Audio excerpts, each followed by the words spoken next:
princípio, era conhecido como Júlio Simões. E eles foram comprando várias outras transportadoras e uma delas, a América Latina Logística, tinha um nome no Sider, nos baús do caminhão: nós confiamos em Deus. E o grupo Vamos, ele adotou essa frase em todos os seus caminhões.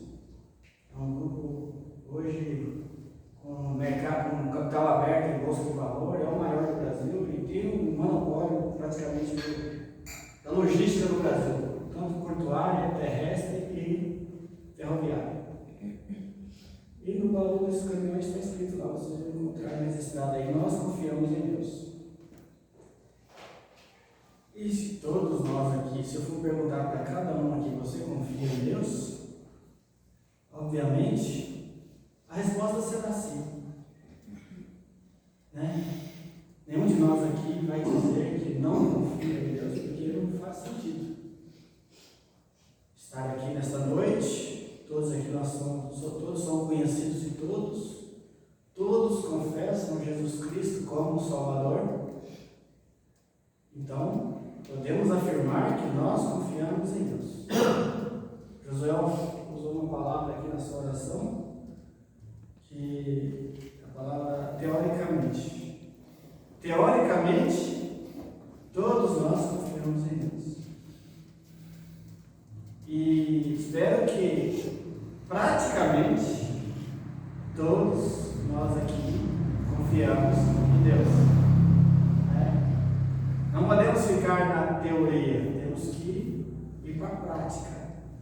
Porque a teoria não traz resultado. A teoria não produz frutos. A teoria é uma semente guardada na lata. Você sabe do que é, de que espécie que é essa semente? Quais são os frutos? Para que esses frutos servem? Quais os benefícios desses frutos? Mas se essa semente continuar naquela lata, ela é só uma teoria. Ela só vai ser uma prática plantada e ela vai germinar, crescer e produzir frutos. Então, a teoria se tornou prática. A nossa confiança em Deus, semelhantemente, não deve ser apenas uma teoria, como uma semente guardada numa lata, ou um recipiente, que hoje é possível guardar semente por milênios, por centenas de anos. Inclusive, sementes encontradas nos depósitos que foram escavados lá em Israel, nos celeiros de Davi, foram encontradas e algumas delas germinaram. Estavam guardadas por milhares de anos, mais de 1000 anos. E elas germinaram, inclusive estão produzindo. Então a nossa confiança em Deus não deve ser, mesmo que durável, mesmo que algo que não perece facilmente, ser apenas uma teoria. Abram as Bíblias, ou mirem o quadro em Salmo 146. Vamos ler o primeiro dos 5 salmos de aleluia, que vai do 46 ao 150. Na versão do NVI, ele prova o porquê esses salmos são conhecidos como salmos de aleluia. Todos eles vão começar e terminar com esta palavra. As outras traduções vão trazer termos semelhantes, como louvar ao Senhor. E eu estou hoje não estou usando ele de São Contemporâneo Almeida, que diz assim: louvai ao Senhor, ó minha alma, louvai ao Senhor, ó minha alma, louva ao Senhor. Louvarei ao Senhor durante a minha vida, cantarei louvores ao meu Deus enquanto viver. Não confie em príncipes, nem nos filhos dos homens, em quem não há salvação. Sai-lhes o espírito e eles tornam o pó. Nesse mesmo dia perecem todos os seus desígnios. Bem-aventurado aquele que tem o Senhor de Jacó, o Deus de Jacó, por seu auxílio, e cuja esperança está no Senhor, seu Deus. Criador dos céus e da terra e do mar e de tudo que neles há, o Senhor que permanece fiel para sempre. Ele sustenta a causa dos oprimidos e dá pão aos famintos. O Senhor liberta os encarcerados, o Senhor abre os olhos aos cegos, o Senhor levanta os abatidos, o Senhor ama os justos, o Senhor guarda os estrangeiros e ampara os órfãos, o órfão e a viúva, mas transtorna o caminho dos ímpios. O Senhor reina eternamente, o teu Deus, ó Sião, o teu Deus, ó Sião, reina de geração em geração, aleluia. Louvai o Senhor. Esses salmos, eles têm essa moldura, conhecido como salmos de aleluia. Então, se fôssemos colocar esses salmos no quadro, todas as suas molduras seriam semelhantes, para identificar que esses salmos se tratam de um convite a louvar a Deus, a reconhecer a Deus, a colocar Deus acima de todas as coisas, ou de forma prática, colocar Deus baseado na nossa percepção, não que Ele não esteja, mas que talvez nós não o veja no seu devido lugar. Que o termo colocar alguém no devido lugar é pejorativo. Mas quando nós falamos do nosso Deus e Pai, nós precisamos vê-lo aonde Ele está. Saber quem Ele é e dirigir a Ele o que lhe é devido. Então, no primeiro versículo desse salmo, nós vemos aqui na tradução contemporânea, traz isso mais detalhado aqui, é 2 imperativos. Imperativos são ordens, são determinações. E quando uma ordem é dada por um superior, ela deve ser cumprida. Como diziam nossos pais, não há nem mais nem menos. Se eu estou mandando, é para fazer. Mas esse imperativo, aqui como é descrito no versículo 2,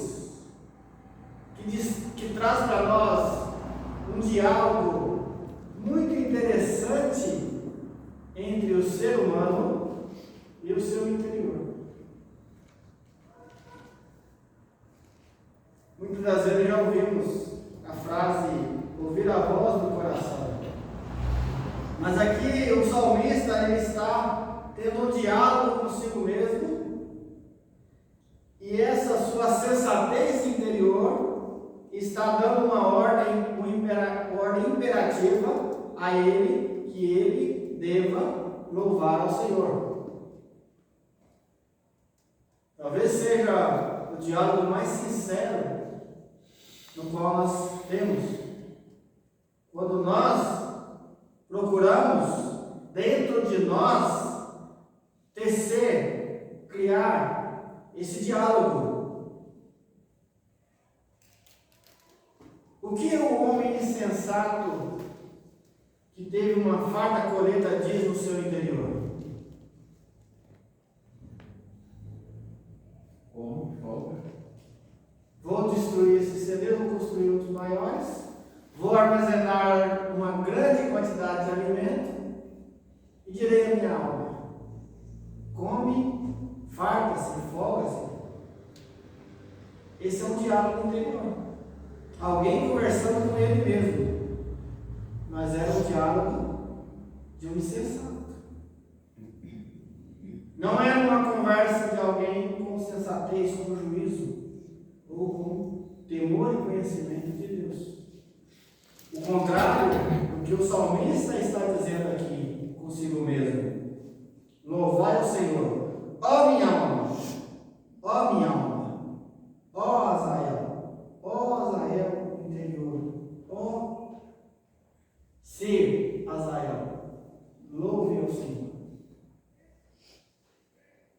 O salmista está aqui convidando a nós também, pela palavra de Deus aqui registrada, deixou registrado para nós, a ter esse diálogo, a conclamar o meu ser, eu mesmo, a decidir deliberadamente a cumprir esse imperativo que o salmista está determinando para ele aqui. Louvo ao Senhor, ó minha alma. E no versículo 2 ele diz assim: louvarei ao Senhor durante a minha vida, cantarei louvores ao Deus enquanto viver. Mas por que ele está dizendo isso? O que levou o salmista a ter esse diálogo, esse pensamento, essa decisão tão determinada sobre todos os dias da sua vida? É o que nós devemos agora analisar. Por que aquele homem da parábola tomou aquela decisão, fez aquela conversa, aquela conjectura consigo mesmo? Porque todos os seus desejos, as suas esperanças, os seus anseios estavam baseados numa sobrevivência terrena, em ter fartura, em encher a pança e viver dias tranquilos, não ter preocupações com a vida, confiado que tendo o suficiente, ou mais do que o suficiente para a sua subsistência, ele estaria em paz. Come, bebe e farta-se, não me falta mais nada. Quando ele diz farta-se, ou seja, tudo que eu preciso, eu tenho e ainda com sobra. Eu não tenho preocupações com a dispensa, com as contas, com dívidas, com nada. Porque ele estava confiando naquelas coisas. Agora, se nós parássemos aqui no versículo 2, poderia ser uma confiança teórica. Poderia ser apenas uma semente guardada na grama. Então, o salmista está dizendo que louva o Senhor, é muito bonito, né? E quando as pessoas louvam, dá vontade de louvar, eu gosto de louvar, eu gosto de ouvir louvores, eu gosto de. Né? Poderia ser apenas uma teoria, mas o restante do salmo vai nos trazer informações suficientes para entender as motivações do salmista. Primeiro, ele descreve por que não se deve confiar no ser humano. Por que não se deve confiar na humanidade e no ser humano. Não nos seres humanos, mas no ser humano. O fato de serem humanos. No versículo 3 ele diz assim: não confieis em príncipes nem nos filhos dos homens, em quem não há salvação. Ele começou descrevendo de cima para baixo. Porque às vezes nós somos levados a confiar em quem está acima, no guarda-chuva. Né? O filho confia na mãe, a esposa confia no marido, o marido confia no patrão, o patrão confia na empresa, a empresa confia no Estado, o Estado confia no país confia no Trump, e assim por diante. Nós buscamos segurança em quem está acima. Isso é característica do ser humano. Pedro, quando começou a afundar, o que ele gritou? Senhor, socorre-me! Ele pediu ajuda a quem estava, hein? E quando ele estava submergindo, Jesus estava em pé sobre as águas. E nós temos sempre essa tendência a confiar em quem está acima. Nós colocamos instituições acima de nós, na qual nós buscamos confiança. Hoje já estávamos conversando aqui, por brincadeiras, a respeito da aposentadoria. Muitos pensam e confiam, quando terminar minha jornada aqui, que é estipulada não sei quantos anos, eu vou aposentar e eu vou comer aqui e vou viver em paz. Confia nisso. Outros confiam no emprego, na poupança, na lavoura, nas terras que possuem, na herança do meu pai que ainda nem morreu. Sempre estamos confiando em alguma coisa. E aqui está dizendo que não confieis em príncipes, nem nos filhos dos homens, em quem não há salvação. Eles não podem nos salvar, porque eles são passíveis aos mesmos fracassos que nós. No versículo 4, continua: sai-lhes o Espírito e eles tornam ao pó. Eles também são falíveis. Até morreu. Ele é mortal. Para muitos, né, ele é infalível. Quando está lá, acertar na cadeira. É uma desculpa que eles têm. Lá na cadeira ele é infalível, mas fora dela. Mas como ele não pode ficar nela para sempre, também morreu. E eles não podem nos salvar. Eles não podem nos socorrer. No que se trata a respeito da nossa vida aqui neste mundo. Nesse mesmo dia perecem todos os seus desejos. Daqui a pouco ninguém lembra mais. Fica no rol da história. Então, se o filho confia no pai e não dá um jeito de buscar a confiança em algo maior, o dia que o pai partir, ele vai ficar desamparado. Se a esposa confia no marido, ou vice-versa, também pode ficar desamparado. Então o salmista está nos sugerindo que nós não devemos confiar no ser humano, porque no que tange ao controle de todas as coisas, e principalmente das nossas vidas, o ser humano não tem poder. Ele não tem condições de resolver o nosso problema, de nos dar aquilo que nós ansiamos. No versículo 5, ele começa agora trazendo o outro lado. No 3 e 4, ele descreveu aqui por que nós não devemos confiar no ser humano, na humanidade, naquilo que nós conhecemos, que nós palpamos, que nós vemos com nossos olhos físicos. Mas a partir do versículo 5, ele começa a descrever o porquê nós devemos confiar em Deus. Então ele não deixa dúvida, porque o médico que descobre a doença e não traz a solução, o tratamento, ele não está resolvendo a questão. A pessoa veio do lado e está lá com sintomas, eu sei o que aconteceu com você, o que foi, uma forma de pico, você tem um remédio? Não tem. Não resolveu. Tem uma história do paraquedista que caiu e ficou pendurado na árvore. E a pessoa passando embaixo olhou, você é um paraquedista, né? Você é do exército de tal lugar que eu estou vendo aí na bandeirinha? Sou. Eu sei como é que é, também já fui do exército, já fui paraquedista. Eu para ele dizendo, ô amigão, você sabe o que eu sou, de onde eu vim, aqui, droga, pertence, não está resolvendo nada. Eu preciso que você me tire daqui. O fato de você saber quem eu sou e baseado nos seus conhecimentos não está resolvendo a situação. Eu preciso de alguém que me tire daqui, porque senão eu vou morrer de lugar nessa árvore. O salmista não deixou isso, essa dúvida.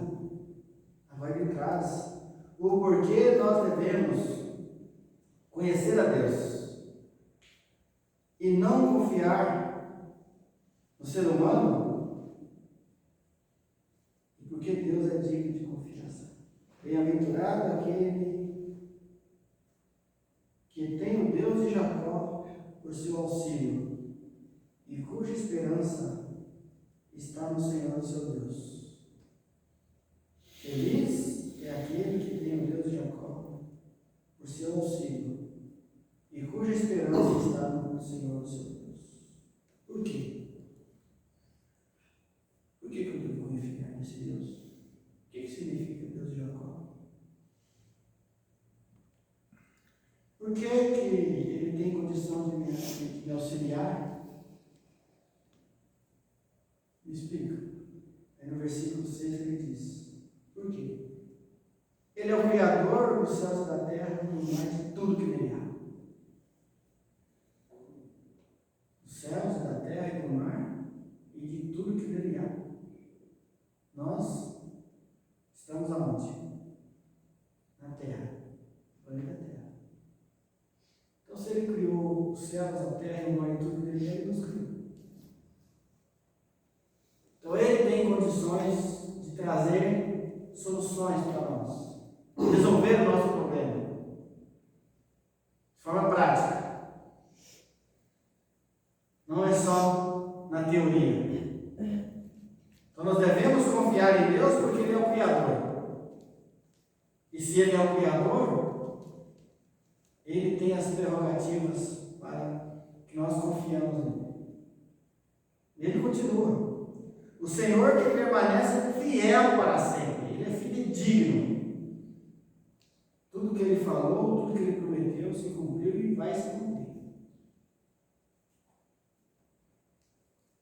Então Ele está dizendo, se Ele está dizendo, confie em mim, e não, como Samuel viu aqui na quarta-feira, e não se apoia no seu próprio entendimento, é porque nós podemos confiar nele, porque Ele é fiel. Ele cumpriu, cumpre e vai se cumprir. E vai cumprir todas as suas promessas. E como o profeta disse, ainda que nada daquilo que eu preciso aconteça, ainda que a figueira não floresça, a vide não dê os seus frutos, ainda que nada que eu espero, que eu preciso aconteça, eu confiarei no Senhor. O que diz Jó 1:21? Nós lemos recentemente. Não é obrigado a saber de cor, então vamos lá. Eu vim a esse mundo sem nada, e sem nada partirei. Não foi mais ou menos isso?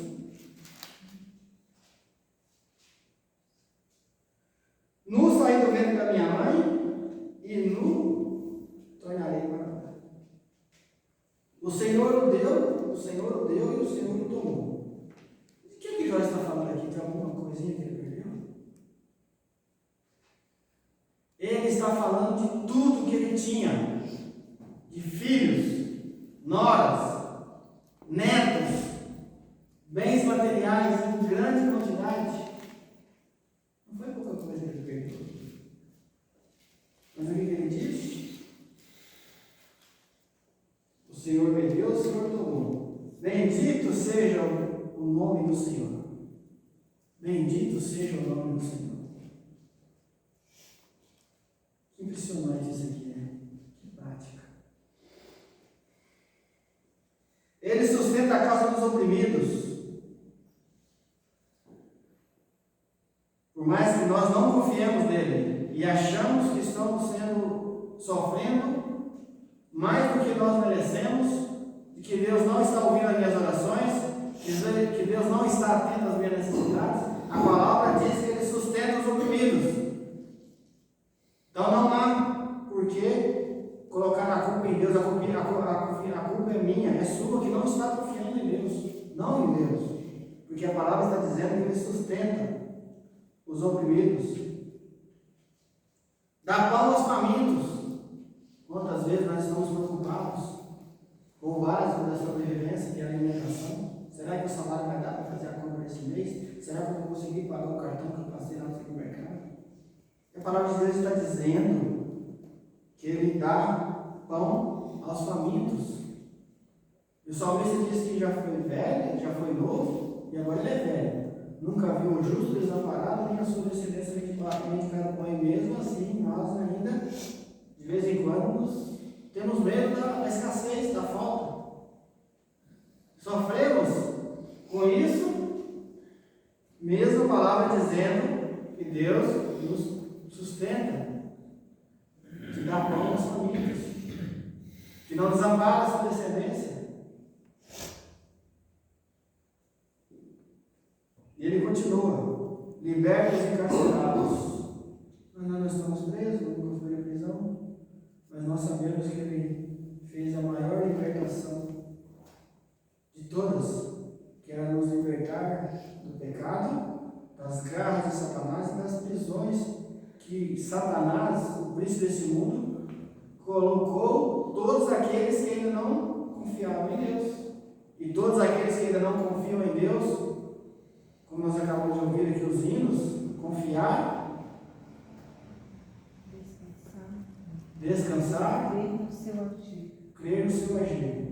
No hino que nós cantamos aqui também, que convida a confiar em Jesus Cristo para ser liberto. Então ele providenciou a libertação. Está dizendo que ele liberta os encarcerados e que ainda não confiou a ponto de ser liberto, é porque não depositou de forma plena a sua confiança em Deus, na providência dele, através da pessoa de Jesus Cristo. Abre os olhos dos cegos. Ele abriu os nossos olhos para enxergar, para conhecê-lo, para vê-lo. Jó, mais uma vez, citando Jó, ele disse que conhecia Deus de ouvir falar, mas agora os olhos dele viram Deus. Jó não estava vendo Deus fisicamente, mas ele teve os seus olhos abertos para conhecer Deus e confiar em Deus. O Senhor levanta os abatidos, o Senhor ama os justos, o Senhor guarda o estrangeiro. Mas eu não sou estrangeiro, eu sou brasileiro, mas nesse mundo nós somos estrangeiros, nós não somos desse mundo, mas Ele está dizendo que nos guarda. Ele ampara o órfão e a viúva. Ele cuida dos desamparados, Ele é amigo dos desolados, daqueles que não têm amparo. Em nossa época, nós não temos latente em nosso meio esses problemas, porque as viúvas e os órfãos hoje têm muitas instituições que cuidam. Nós temos condições, a sociedade hoje que nós vivemos, ela é capaz de cuidar dessas pessoas, mas naquela época, um órfão, uma viúva, ela é desamparada, ela fica desamparada. Nós vemos isso aqui quando o irmão falou aqui sobre a história de Noemi e Ruth. Aquelas mulheres viúvas, elas tinham que ter alguém para cuidar delas, ou elas voltavam para casa dos seus pais, ou seguia junto com alguém que desse a elas condições, porque elas ficavam desamparadas, desoladas.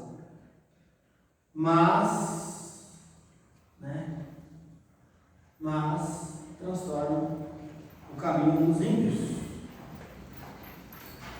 Ele transtorna o caminho dos ímpios, porque o ímpio já está preso em todos os tipos de transtornos possíveis, e tudo aquilo que nós vivemos hoje, passamos hoje, há aqueles que estão vivendo nesses transtornos sem esperança, sem perspectiva, e há aqueles que confiam em Deus, que confiam no Senhor de todo o coração e passam pelos mesmos transtornos, mas com uma esperança, um alívio, aguardando a bem-aventurada esperança, que é a nossa salvação desse mundo. Então há duas formas de passar pelos transtornos deste mundo, pelas tribulações: perdido, condenado, sentenciado à morte eterna, ou libertos, perdoados, em paz com Deus, aguardando a volta de Jesus Cristo para nos buscar, ou para nos ressuscitar e nos levar para junto dele. E o fato do ser humano, da pessoa não saber, não ter consolo, é o maior transtorno de todos. Quer transtorno maior de alguém que está aguardando a morte, e não há esperança de ser socorrido. Fico imaginando uma pessoa que já aconteceu vários casos de um acidente, ela estar preso nas ferragens, sendo consumida pelo fogo, ainda viva, e saber que não há uma forma de ser resgatado dali com vida. Todo ser humano que não conheceu Jesus Cristo como seu Salvador está na mesma situação, aguardando a morte sem esperança de ser socorrido. Porque ela ainda não confiou em Deus a ponto de entregar a sua vida a Ele e resolver as suas questões para que Ele tome posse da salvação. A pessoa presa na serragem, ela não tem condições de se libertar. Mas aquele ser humano, ainda pecador, distante, ele tem ainda essa oportunidade. Ele pode buscar esse socorro. Ainda tem uma forma, há uma possibilidade enquanto a vida. Mais uma justificativa porque nós devemos confiar em Deus. O Senhor reina eternamente. Ele é antes e Ele é depois de todas as coisas. O teu Deus, ó Sião, reina de geração em geração. Deus não está fazendo testes. Ele não está fazendo experimentos. Tudo está pronto. Nada por fazer ficou. Quando Ele disse está consumado, ou quando Ele terminou de criar todas as coisas, Ele viu que era bom. Estava tudo pronto. Até mesmo a nossa salvação. Até mesmo a nossa salvação foi preparada antes da fundação do mundo. Nada ficou por fazer. Deus não está fazendo teste, experimento para ver se vai dar certo. Porque Ele reina eternamente, o seu reino de geração em geração. Louvai ao Senhor. Aleluia. Louvado seja o Deus. Eu gosto muito do Salmo 103. Tem um quarteto, acho que nem existe mais, chamado Quarteto Alfa. Eles cantam esse hino com um vozeirão, com uma força impressionante. Um quarteto bem antigo. E eles cantam esse salmo. Eu gostaria de ler. Bendiz a minha alma ao Senhor, e tudo que há em mim bendiga o seu santo nome. Bendiz a minha alma ao Senhor, e não te esqueça de nenhum dos seus benefícios. Bendiz a minha alma.